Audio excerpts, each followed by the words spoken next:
In this video I'm going to show you how to use AutoSQL to send email alerts based on SQL queries.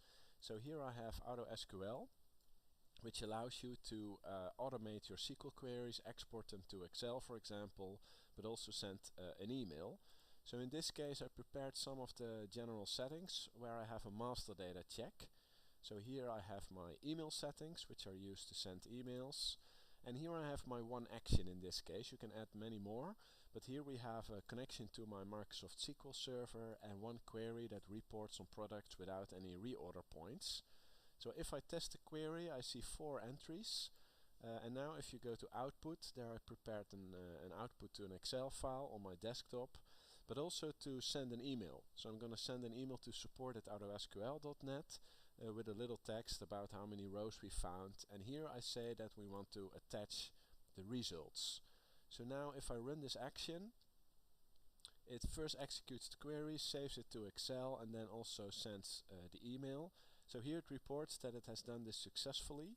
So I have the file indeed on my desktop, and if I go to my email, there's the mail.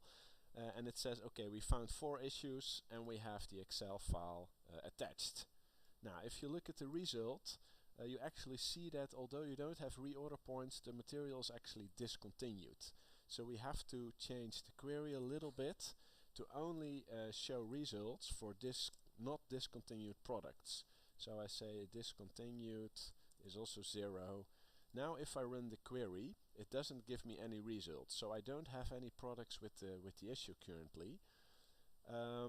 And what you can do then in output, because in this case if you schedule this daily, you don't want to get an email where it says you don't have any issues. So then you can tick this box which says only when more than 0 results I want to send an email. So it will execute the check every day, but will only send you emails when you actually have results. So if you save this and also say get background command, then you can use this command which you have here to schedule it daily and to receive those emails for the issues that it detected.